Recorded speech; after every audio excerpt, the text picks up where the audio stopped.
Bir gençlik, bir gençlik, bir gençlik. Zaman bendedir ve mekan bana emanettir şuurunda bir gençlik.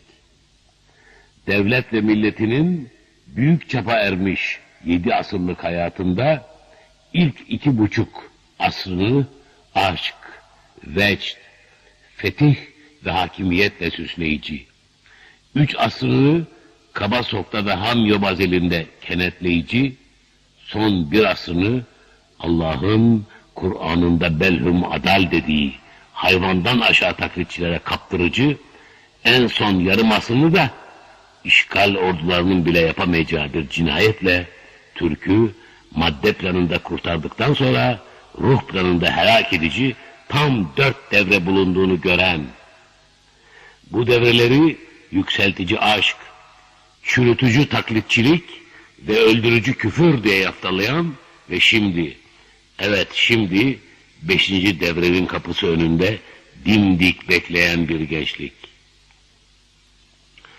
Gökleri çökertecek ve yeni kurbağa diliyle bütün dikeyleri yatay hale getirecek bir nida kopararak mukaddes emaneti ne yaptınız diye meydan yerine çıkacağı günü kollayan bir gençlik. Dininin, dilinin, beyninin, ilminin, ırzının, evinin, kininin, öcünün davacısı bir gençlik. Halka değil, hakka inanan, meclisinin duvarında hakimiyet hakkındır düsturuna hasret çeken, gerçek adaleti bu inanışta ve halis hürriyeti hakka kölelikte bulan bir gençlik. Emekçiye benim sana acıdığım ve yardımcı olduğum kadar sen kendine acıyamaz ve yardımcı olamazsın. Ama sen de zulüm gördüğün iddiasıyla kendi kendine hakkı ezmekte ve en zalim patronlardan daha zalim istismarcılara yakanı kaptırmakta başıboş bırakılamazsın. Kapitaliste ise Allah buyruğunu ve Resul ölçüsünü kalbinin ve kasanın kapısına kazımadıkça serbest nefes bile alamazsın ihtarını edecek, kökü ezelde ve dalı ebedde bir sistemin aşkına, vecdine, diyalektiğine, estetiğine, irfanına, idrakine sahip bir gençlik. 1,5 asırdır yanıp kavrulan, bunca keşfine ve oyuncağına rağmen buhranını yenemeyen ve kurtuluşunu arayan Batı adamının bulamadığını, Türk'ün de yine 1,5 asırdır işte bu Batı adamında bulduğunu sandığı şeyi, o mübarek oluş sırrını çözecek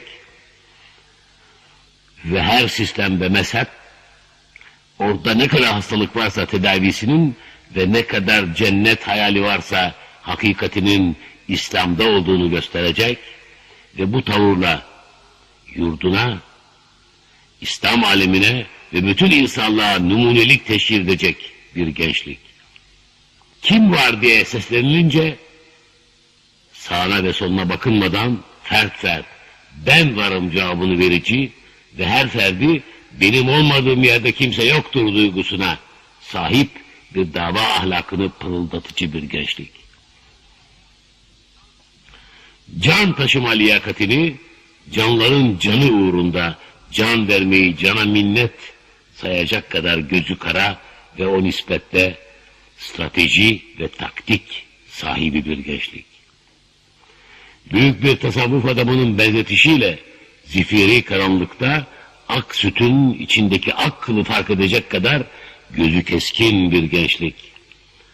Bugün komik üniversitesi, hokkabaz profesörü, yalancı ders kitabı, çıkartma kağıdı şehri, muzahrafat kameli sokağı, fuhş albümü gazetesi, şaşkına dönmüş ailesi ve daha nesi ve nesi, hasılı güya kendisini yetiştirecek bütün cemiyet meselelerinden aldığı zehirli tesiri üzerinden silkip atabilecek, kendi öz talim ve terbiyesine, telkin ve tenmiyesine, memur vasıtalara kadar nefsini koruyabilecek, tek başına onlara karşı durabilecek ve çetinler çetini bu işin destanlık savaşını kazanabilecek bir gençlik.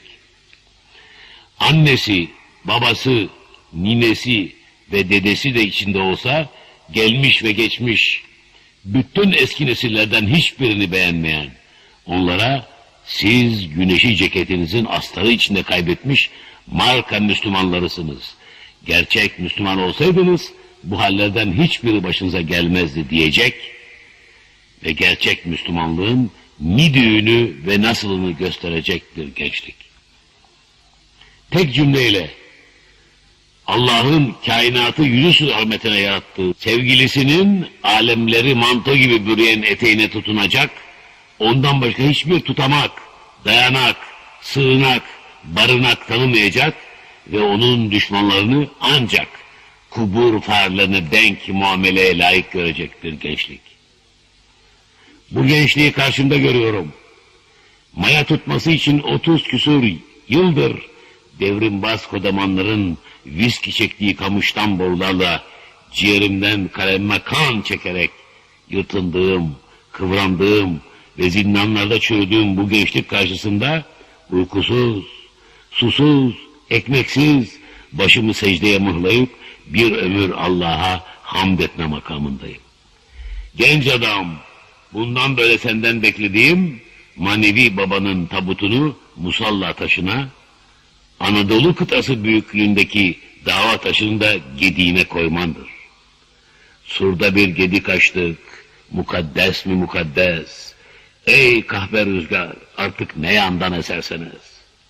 Allah'ın selamı üzerine olsun.